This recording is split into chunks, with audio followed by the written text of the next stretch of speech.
pro-life lawmakers voiced concern that a bill being touted as anti-discrimination legislation would, in fact, expand abortion.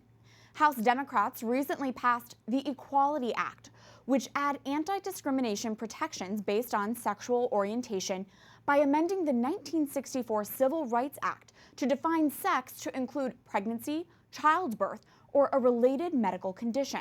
But pro-life critics say the courts regard that terminology as a reference to abortion and warn this language could be used to require federal funding for abortion procedures, going against state pro-life laws.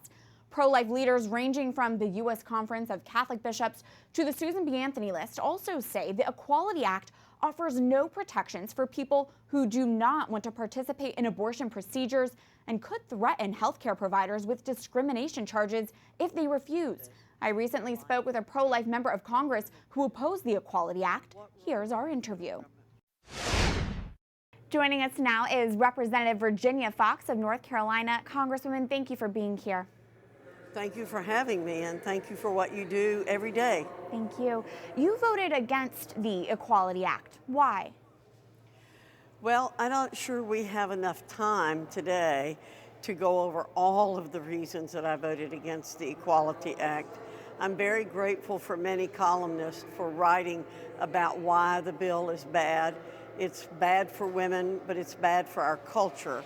But one of my main reasons for voting against the bill is because of what it does to encourage the opportunity for women to have abortions in this country.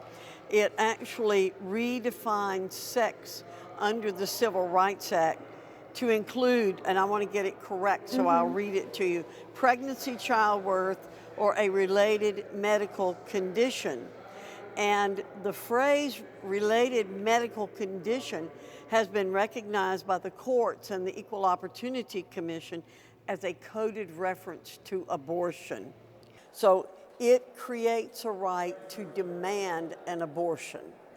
And I do not believe that that's what we need to be doing in this country. And Congresswoman, on top of that, can you clarify, does the Equality Act include taxpayer funding for abortions? It certainly will. I also understand there are conscience rights concerns as well. How could this impact medical professionals?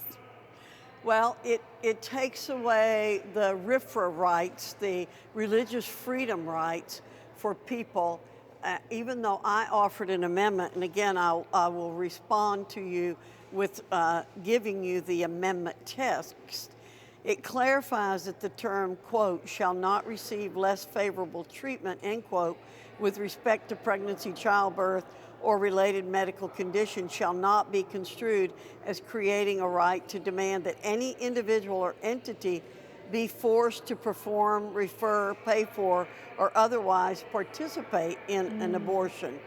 Unfortunately, that amendment was rejected, which speaks volumes to me about where the Democrat Party is. This bill was actually written or helped to be written by the abortion industry, and that's something that the American people don't realize. You're absolutely right. Thank you for bringing attention to it, and thank you for taking time to be with us today. Representative Virginia Foxx of North Carolina. Thank you very much.